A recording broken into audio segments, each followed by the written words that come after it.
तोहर रहनिया अभियो से चाल सुधार बबुनिया सब जनता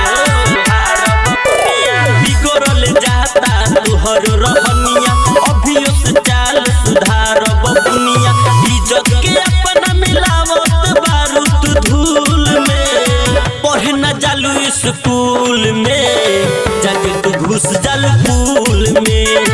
पढ़े न जालू स्कूल में जाके तू घुस जालू पूल में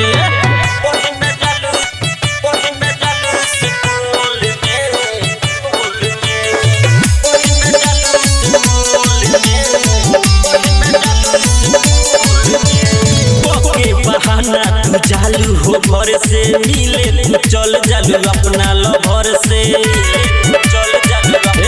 घर से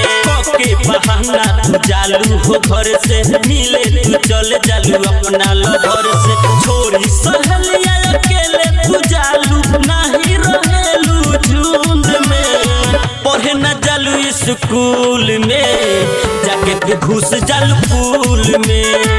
पढ़े न जालू स्कूल में जाके तू घुस जालू पूल में सब बतबा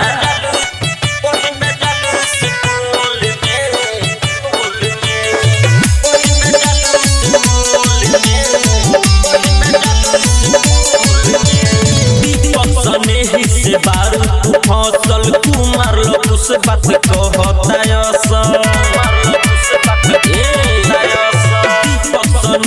से बारू तू फसल कुमार लो उस बात कहता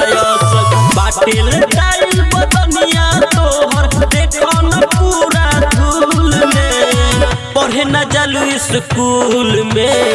जाके तू घुस जालू पूल में पढ़े न जालू स्कूल में जाके तू घुस जालू